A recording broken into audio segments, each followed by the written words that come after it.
nothing that pollutes environment more than chemical plant.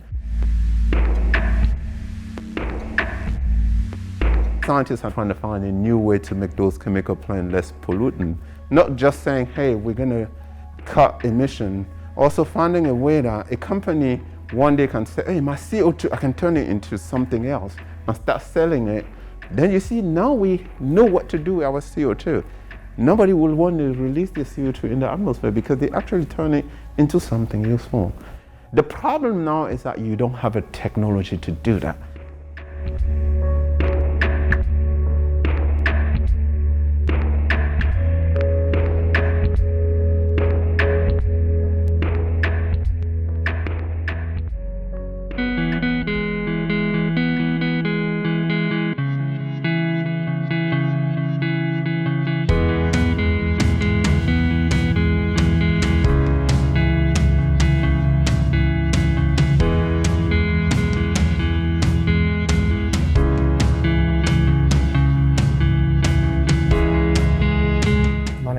Evan Keller. The degree I'm pursuing is chemistry. I'm Mercy. I'm an international student here at Southeastern, and I am pursuing a double degree in chemistry and biology. My name's Trevor Toller. I'm pursuing a degree in chemistry. My name is Clinecia Huff. I'm double majoring in chemistry and world culture and languages.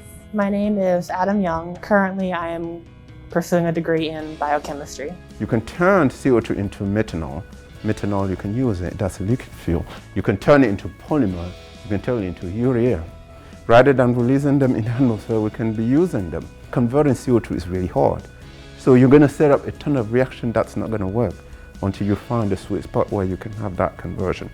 We're going to work it out till 2022. We have no idea what they're going to do. Hopefully we have a new material that can do the job.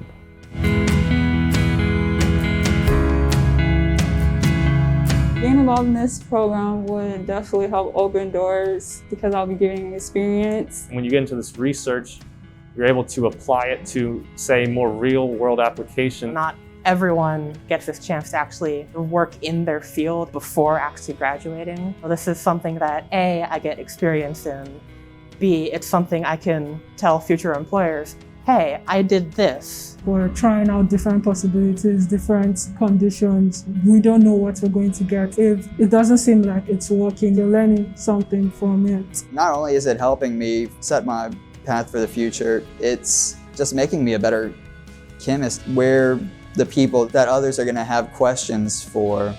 NSF give them money to train them. The whole goal is actually to train them. They understand that if you put that incentive there, reduce their load, they can actually focus on it, get the background. It's a good opportunity, actually.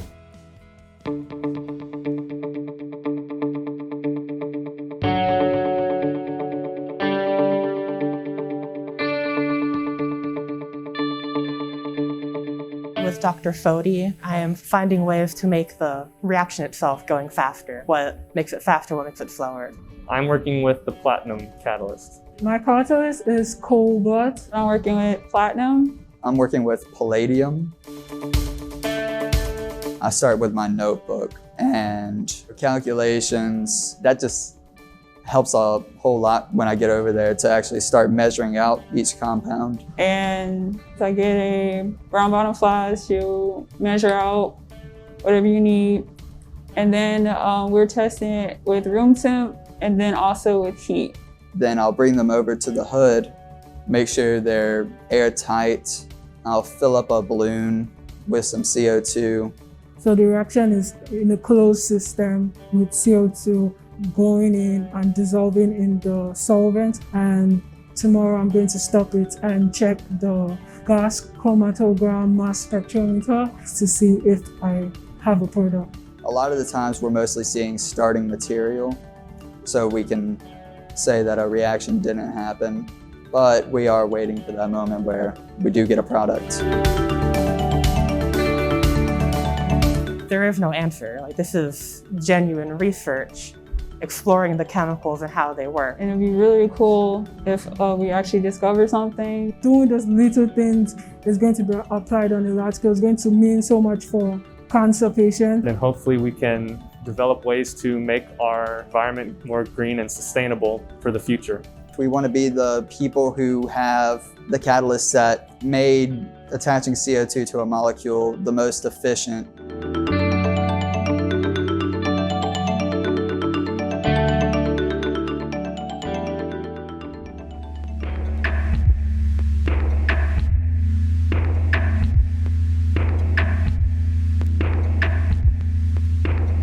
If we have that to work here, it doesn't mean you're going to see that technology out there anytime soon.